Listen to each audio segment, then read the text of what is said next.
दोस्तों नमस्कार। मैं सुमन भारती। मैं आज आपके समक्ष पेश हूँ कर्नाटका के विधानसभा चुनाव जो संपन्न हुए हैं और उस पर आए हुए एग्जिट पोल्स के बारे में बात रखने वाला हूँ। बहुत सारे न्यूज़ चैनल्स और बहुत सारी संस्थाएं जो चुनाव कवर करती हैं, सर्वे करती हैं, उनका एग्जिट पोल आया हुआ है और किनके एग्जिट पोल्स में किस पार्टी को एज है, किस पार्टी को कितनी सीटें वो लोग दे रहे हैं, इस विषय पे हम लोग बात रखेंगे। कल चुनाव संपन्न हुआ है और कर्नाटका का कुरुक्षेत्र ही बना हुआ था। दोस्तों अगर आप लोग भी देख रहे होंगे, सुन रहे होंगे, तो एक कुरुक्षेत्र के जैसा ही वहाँ माहौल बना हुआ था। युद्ध की हालात थे, वाक युद्ध के हालात थे। क्या क्या मुद्दे उछले इस कर्नाटका के चुनाव में, उस पर एक दो मिनट बात करके उसके बाद हम एग्जिट पोल्स पे आएंगे। शुरुआत मल्लिकार्जुन खड़गे की तरफ से हुई थी, जो कांग्रेस के अध्यक्ष हैं। उन्होंने प्रधानमंत्री मोदी जी को विषधर सांप कहा था और उनका कहना था कि मोदी जी विषधर सांप हैं और उनका काटा हुआ पानी भी नहीं पी सकता है। कुछ इसी तरह का उनका बयान था, जिस पर कि बीजेपी के फायर ब्रांड नेता हैं, कर्नाटका के मंत्री थे, विधायक थे, उन्होंने उसके जवाब में सोनिया गांधी को विष कन्या कहा था। मतलब वार खाली नहीं जाना चाहिए। अगर उन्होंने कहा था तो इधर से भी जवाब जाना चाहिए, ज़रूरी था। ऐसा ही होता है। देखे होंगे आप, चुनावों में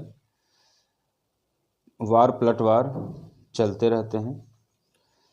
फिर चुनाव मतलब ये कल जो चुनाव संपन्न हुई है, उससे 4-5 दिन पहले तो कांग्रेस पार्टी ने मैनिफेस्टो अपना जारी किया था और उस मैनिफेस्टो में उन्होंने एक लाइन डाला था कि जब कांग्रेस पार्टी चुनाव जीत के आएगी तो बजरंग दल पे बैन लगाएगी। खैर उस विषय पे हम ज़्यादा नहीं जाएंगे कि उन्होंने ऐसा क्यों अपने मैनिफेस्टो में डाला। और बजरंग दल के कुछ अच्छे कार्य भी हो सकते हैं, पर वो चर्चित ज़्यादातर दूसरे तरह के कार्यों में चर्चित हो जाते हैं।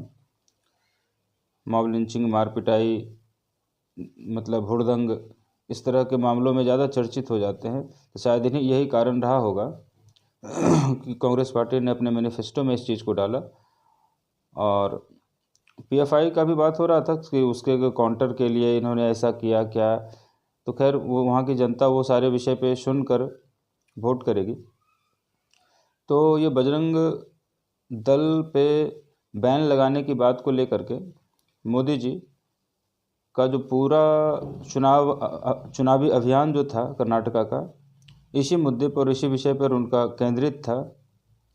हर रैली में बजरंगबली का ही नाम लेकर नारे और जयकारे लगवाए जाते थे। उनके भाषण का अधिकतम हिस्सा जो है ये बजरंगबली पे आकर ही केंद्रित हो गया था। बजरंग दल, ठीक है, बजरंगबली के नाम को जोड़कर बजरंग दल बनाया गया होगा, पर बजरंग बली से जोड़ना, बजरंग दल एक संस्था है, आज की संस्था है। कब उसका गठन हुआ इसकी जानकारी मेरे पास एग्जैक्ट नहीं है। 150 साल, मैं मतलब एक अंदाज बता रहा हूँ। लेकिन बजरंग बली कब के थे, कब की उनकी बात है। अब उनसे जोड़कर बजरंग दल को देखा जाए तो ये मुझे उचित नहीं लगा। पर ये पूरी रैली में बजरंग बली के भरोसे ही ये पूरा चुनाव वो निकाल लेना चाहते थे। तो उसका जवाब कर्नाटक की जनता क्या देती है वो 13 तारीख को पता चल जाएगा दोस्तों। और हम सभी को, आप लोगों को भी इंतज़ार होगा कि इस चुनाव का परिणाम क्या आता है। जो वहाँ 34-35 शायद 35 या 38 सालों से वहाँ पे कोई भी सरकार दोहराई नहीं गई है, वह इस बार रिकॉर्ड बचता है या टूटता है, वो देखने वाली बात रहेगी। वहाँ पे एक सरकार जो सत्ता में थी और चुनाव होने के बाद दोबारा वह सत्ता में नहीं आ पाई है। ये वहाँ की परंपरा के तरह से है ये। तो इस बार देखा जाए कि क्या है, एंटी इनकम्बेंसी कितना काम किया और जो ये परंपरा थी वो इस बार टूट रही है या बच रही है, तो वो देखने वाली बात रहेगी। वो 13 तारीख को पता चलेगा। पर जो एग्ज़िट पोल्स आए हुए हैं उस विषय पे हम लोग बात करते हैं। मैं 10 संस्थान जो हैं, जो न्यूज़ चैनल्स हैं, जिन्होंने सर्वे किया हुआ है, एग्ज़िट पोल अपना जारी करके रखा है, वो आपको कहीं भी अवेलेबल हो जाएगा, आप भी देख सकते हैं। तो मैं लिख करके रखा हूँ, जो कि मैं आपके साथ शेयर करना चाहता हूँ। तो कर्नाटका में विधानसभा की सीटों की संख्या है दोस्तों 224, जिसमें बहुमत का आंकड़ा जो है 113 है। जिस किसी पार्टी को भी 113 सीटें आएगी वह अपने दम पर, अपने बलबूते पे सरकार बना सकती है। तो मैं शुरुआत करता हूँ एग्जिट पोल्स का। आज तक एक्सिस माई इंडिया जो है वो आज तक के लिए सर्वे करती है, एग्जिट पोल्स करती है। उन्होंने कांग्रेस को 122 से 140 सीट दिए हैं, यानी पूर्ण बहुमत की सरकार बना रही है एक्सिस माई इंडिया। और बीजेपी को 62 से 80, 62 to 80 बीजेपी को दे रही है, यानी ये बहुमत से बहुत पीछे का आंकड़ा दिखा रही है एक्सिस माई इंडिया। और वहीं पे जेडीएस को 20 से 35, जेडीएस का थोड़ा सा वहाँ पे स्थिति इस बार तो ठीक नहीं दिख रहा है, जो कि एग्जिट पोल्स में बताए जा रहे हैं। कोई भी एग्जिट पोल्स 30 से ज़्यादा तो कोई दे ही नहीं रहा है, 20, 25, 12, 15 उनको यही दिया जा रहा है। तो दोस्तों ये एक्सिस माई इंडिया का था, जो कि कांग्रेस को 122 से 140 और बीजेपी को 62 से 80 और जेडीएस को 20 से 25। उसके बाद है एबीपी न्यूज़ सी वोटर, मतलब जो ज़्यादा चर्चित है उनकी पहले मैं बात कर रहा हूँ, जिनके सर्वे ज़्यादा चर्चित होते हैं, रहते हैं और बहुत बार सही भी साबित हुए हैं। एबीपी न्यूज़ सी वोटर जो है एबीपी न्यूज़ के लिए सर्वे करती है। वह कांग्रेस को 100 से 112 यानी बहुमत के पास का आंकड़ा बता रही है, बहुमत के पास पहुंचा रही है सी वोटर कांग्रेस को 100 से 112। और वहीं बीजेपी को 83 से 95 यानी 83 to 95 बहुमत से बहुत पीछे। और जेडीएस को 21 से 29। तो शायद अब जेडीएस की बात करना उस टाइम वेस्ट होगा, ज़्यादा उनके बारे में बात करने से कोई फ़ायदा नहीं। तो मैं जेडीएस का आंकड़ा अब नहीं बताने वाला हूँ, क्योंकि मैं आपको बता दूँ उनको 20-25 सीटों से ज़्यादा कोई भी सर्वे संस्थान उनको नहीं दे रही है। उसके बाद आते हैं जी न्यूज़ चैनल है, जी न्यूज़ मैट्रिज। उनके सर्वे में उनके एग्जिट पोल्स में कांग्रेस को 103 से 118 यानी बहुमत का आंकड़ा छूते हुए दिखाया जा रहा है, 103 से 118। और बीजेपी को 79 से 94 बहुमत से पीछे, बहुत पीछे। उसके बाद न्यूज़ 24 टुडेज चाणक्य, इनका जो एग्जिट पोल्स आते हैं वो सटीक बैठते हैं। तो न्यूज़ 24 टुडेज चाणक्य कांग्रेस को 120 सीट दे रही है, वहीं पे बीजेपी को 92 सीट्स दे रही है। तो यानी कांग्रेस को वो बहुमत के ऊपर पार पहुंचा रही है और बीजेपी को बहुमत से बहुत पीछे छोड़ रही है। तो ये न्यूज़ 24 टुडेज चाणक्य का था। तो ये 3 जो बड़े सर्वे आज के समय में हैं, Aaj Tak Axis My India, News 24 Today's Chanakya, ABP News C Voter. तो इन तीनों का हमने आपको दिखाया। इन तीनों का लब्बो-लुबाब यही है, इन्होंने कांग्रेस को एज दिया हुआ है, कांग्रेस को बहुमत के आसपास, और किसी ने बहुमत से ऊपर पार तक का सीट्स दे रखी है। उसके बाद आइए times now ETG, times now channel है, आप लोग भी टीवी पे इन्हें सुनते देखते होंगे। टाइम्स नाउ ETG ये भी कांग्रेस को 106 से 120 सीटें दे रही हैं, यानी बहुमत के पास और बहुमत के पार। और बीजेपी को 78 से 92, यानी बहुमत से बहुत पीछे। India TV CNX, India TV channel, ये भी आप सुनते देखते हैं, इन्होंने भी कांग्रेस को 110 से 120 यानी बहुमत के पास और बहुमत से बहुत ऊपर कांग्रेस को दिया है। बीजेपी को 80 से 90 मीन्स बहुमत से बहुत पीछे। एशिया नेट जन की बात, इनके एग्जिट पोल्स में 91 से 106 यानी बहुमत का आंकड़ा छूते छूते रह जा रही है, ऐसा ये एशिया नेट जन की बात है। वह कांग्रेस को सीट दे रही है 91 से 106 और बीजेपी को 94 से 117, यानी अभी तक में जो मैं आपको बताया उसमें से एशिया नेट जो है बीजेपी को 94 से 117 यानी बहुमत के पार तक ले जाती हुई दिख रही है। TV9 भारतवर्ष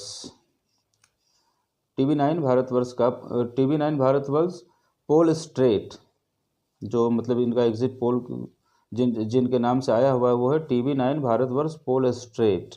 तो उन्होंने कांग्रेस को 99 से 109 दिया है, मीन्स बहुमत से 4-5 सीट पहले ही इन्हें रोक लिया है।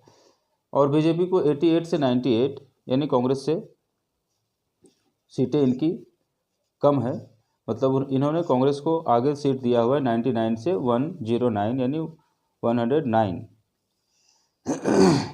उसके बाद Republic P marquee, Republic channel तो आप लोग जानते ही होंगे। अर्नब गोस्वामी, वह भी एक पत्रकार हैं, नामी गिरामी पत्रकार हैं, चर्चित हैं। खैर, तो रिपब्लिक पी मार्क्यू उन्होंने कांग्रेस को 94 से 108 दिया है और बीजेपी को 85 टू 100 दिया है। तो यहाँ पे भी कांग्रेस को एज है।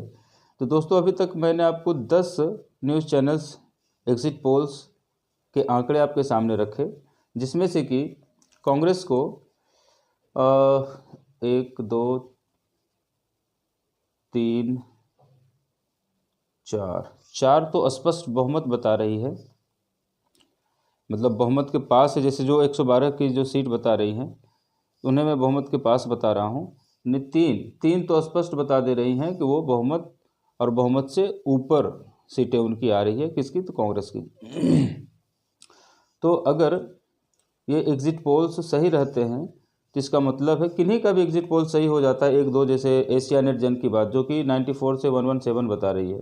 सिर्फ एक है जो कि इतना बीजेपी को बता रही है और दूसरा भी है न्यूज नेशन, वह 114 बता रही है, 114। यानी दो सर्वे जो है, दो एग्जिट पोल्स जो हैं चैनल्स के, इंडिया टीवी नहीं, न्यूज नेशंस CGS और एशिया नेट जन की बात, ये दोनों जो हैं बीजेपी को बहुमत में सीट दे रही है, यानी 113 से ऊपर।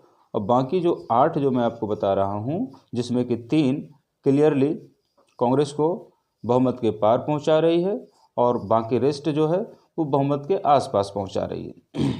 तो दोस्तों, अगर इस बार का ये चुनाव सचमुच में कांग्रेस जीतती है तो इसके ऊपर विश्लेषण होगा, बहुत तो अच्छे से इसका विश्लेषण किया जा सकता है कि आप चुनाव के मुद्दे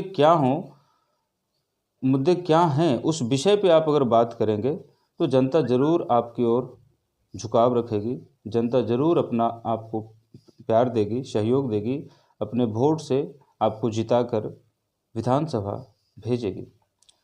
तो जनता की जो बातें हैं, जो मुद्दे हैं, उन मुद्दों पे बात होनी चाहिए चुनावों में, ना कि बजरंग दल, बजरंग बली, सांप, जहर, विषकन्या, ये दोनों तरफ से हुए हैं दोस्तों, किसी एक की बात मैं नहीं कर रहा हूँ।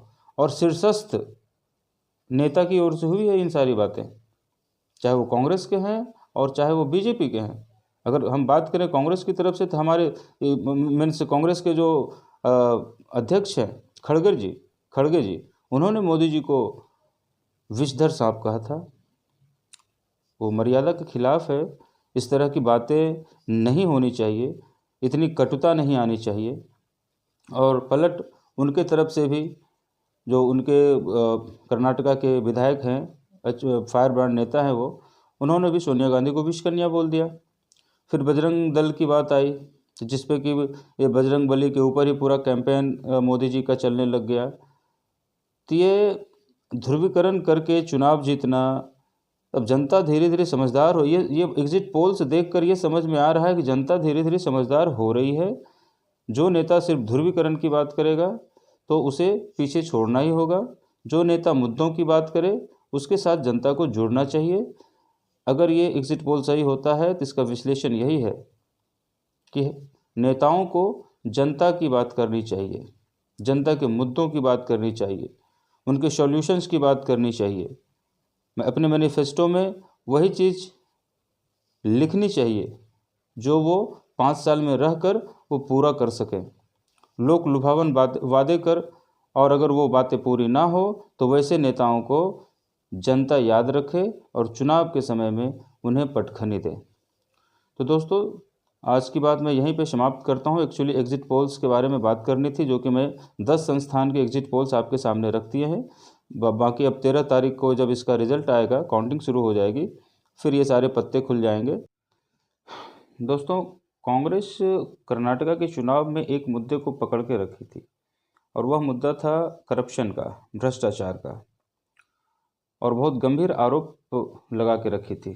40% कमीशन वाली सरकार, मतलब 40% कमीशन वाला सरकारा, इस तरह से ये बात जो है वहाँ पे वायरल हो चुकी थी, आम जन जन तक पहुँचा दी गई थी। इस बात में सच्चाई कितनी है, यह जब बैलेट पेपर ईवीएम मशीन खुलेगी 13 तारीख को, तो तब जब रिजल्ट सामने आएंगे तब समझ में आएगा कि सच जो आरोप लगा रही थी कांग्रेस पार्टी वो सच थी। और अगर जो आज के समय में चुनाव से पहले जो वहाँ सत्ताधारी दल बीजेपी थी, अगर ये वो जीत के आती हैं तो फिर ये समझ में आएगा कि 40% कमीशन वाली जो बात थी वो कांग्रेस की गलत थी।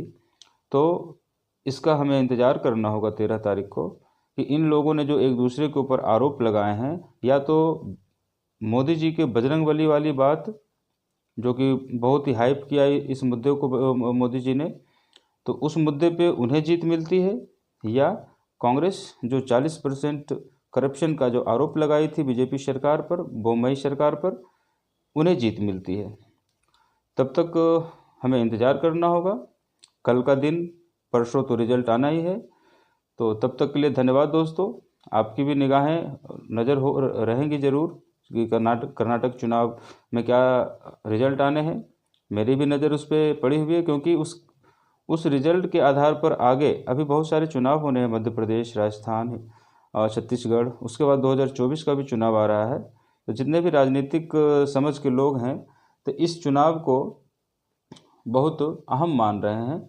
यहाँ से 2024 की तैयारी शुरू हो जाएगी। जिस पार्टी को वहाँ पे सत्ता मिलती है तो उन्हें थोड़ा एज रहेगा आगे के चुनावों के लिए, माहौल बनाने में ये मदद करता है। इस तरह के चुनाव जब होते हैं तो उनसे जो है अगले चुनाव में जाने में उन्हें मदद मिलती है, अपने लिए माहौल बनाने में सफलता मिलती है।